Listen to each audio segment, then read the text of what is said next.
A diplomatic row has erupted between the US and China after a balloon was spotted at high altitude in the skies over America, which it says is being used for surveillance. It's led to the Secretary of State, Antony Blinken, cancelling a planned trip to China tomorrow. The Chinese have apologised and declared the balloon is used for scientific research and that it could have blown off course. But that hasn't stopped the row from escalating. Here's our security correspondent, Corera. I have no idea what this thing is. A strange object in the sky, filmed by a member of the public in rural Montana. And for those of you who think this might just be the moon, it is not the moon. The moon is off to my right. I can see it. It's not the moon, nor a UFO, but US officials claim a Chinese spy balloon. It seems so brazen and just so insane to me. It was just like, this thing is so visible. And it's now sparked a major diplomatic row. The Chinese Foreign Ministry today first called for calm, but later apologised, saying a scientific balloon mainly used for weather research had gone off course.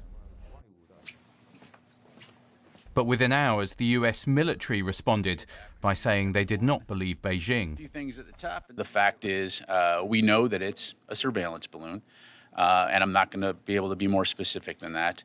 We do know that the balloon has violated US airspace and international law, which is unacceptable. So where did the balloon come from?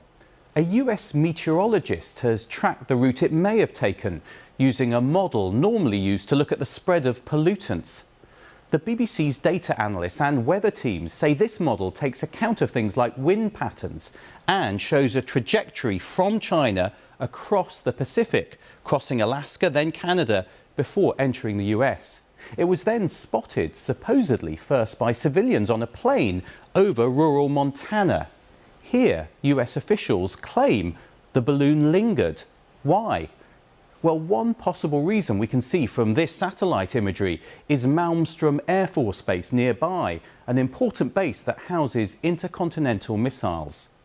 The US Air Force scrambled 2 fighter jets from Nevada's Nellis Air Force Base, but the decision was taken not to shoot the balloon down because of the risk of debris causing harm below.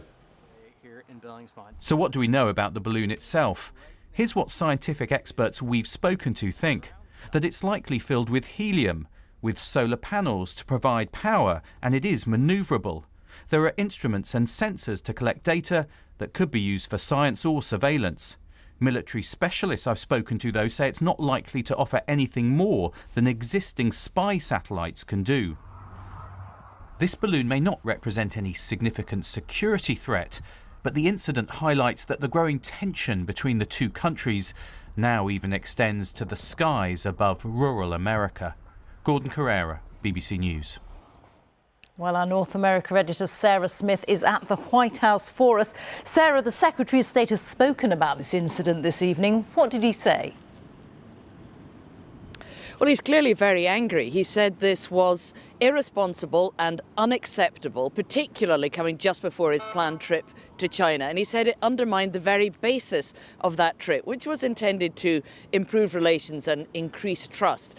Secretary Blinken was actually due to meet the Chinese President Xi himself, and among other things, they would have discussed Taiwan, which is a major point of tension. America fears that China might move to try and militarily seize the self-governing province, and China will have wanted to talk about America's expanding military presence in the Philippines, which is supposed to deter China from making a move on Taiwan. But fundamentally, the whole point of US-Chinese engagement at the moment is not to try and reach any sort of agreement, but to maintain open lines of communication at the very highest levels, because tensions are running so high. Both nations fear that a misunderstanding could actually lead to an unintended conflict. And today shows you just how very delicate the situation is.